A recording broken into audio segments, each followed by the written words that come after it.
السلام عليكم ورحمة الله وبركاته. ازيكم عاملين ايه؟ عايزين نتكلم النهاردة مع بعض عن النادي الاهلي واللي بيحصل فيه الفترة الاخيرة. مبدئيا كده انك تاخد رابع العالم، ده مركز مش حلو خالص. احنا الاهلي متعودين دايما نكون في القمة. احنا كنا داخلين وطموحنا مركز اول. مش صعبة. اما تكون عامل ماتش عالمي ضد ريال مدريد بطل العالم في اكتر من نسخة، وبتنافسهم الند بالند. كنا ماسكين الماتش لغاية ما محمود متولى الله يسامحه غلط الغلطة دي، فغفى من دفاعات النادي الاهلي. قدر فينيسيوس جونيور يسجل الهدف الاول. انا بجد بحقد على فينيسيوس جونيور ده، لانه قدر يحقق الحلم بتاع النادي الاهلي في انه يكون اول العالم، ويوصل بريال مدريد لانه ياخد البطولة. المهم دخل فينا جون، قلنا ما يجراش حاجة، نعوض الشوط التاني. لسه بنقول بسم الله في الشوط التاني، لقينا فالفيردي بيسجل التاني. الله، ايه النحس ده احنا عاملين عليهم ماتش. المهم ربنا عوضنا بضربة جزاء سجلها معلول ملك الحلول. الله، طب ما في امل اهو، ممكن نخلي الماتش في صالحنا. فضلنا نحاول وعندنا ايمان ان ممكن نجيب التعادل او نكسب في اي لحظة. لكن مش ده السيناريو اللي حصل.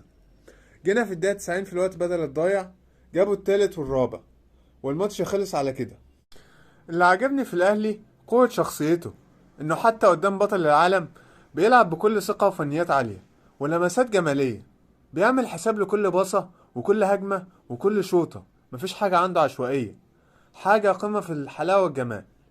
نيجي بقى الماتش فلامينجو، سيناريو عجيب، كنت خسران وبعدين ترجع تكسب وبعدين تخسر. الفوز كان في ايدينا، كله بسبب قفشة وشريف. قفشة بطيء بيصنع هجمتين كل 24 ساعة. لا، وبيصنعهم وانت مغمض عينيك اصلا، يعني عشان اول ما تفتحهم تلاقي هجمة مرتدة من الفرقة التانية على طول. محمد شريف ذكي في تحركاته، بس محتاج يشتغل على انهاء الهجمة عنده. كل المجهود اللي الاهلي عمله ضيعه شريف في هجمة واحدة، وكل ما يجي يشوط ياخد بلوكات من لعيبة الفريق المنافس.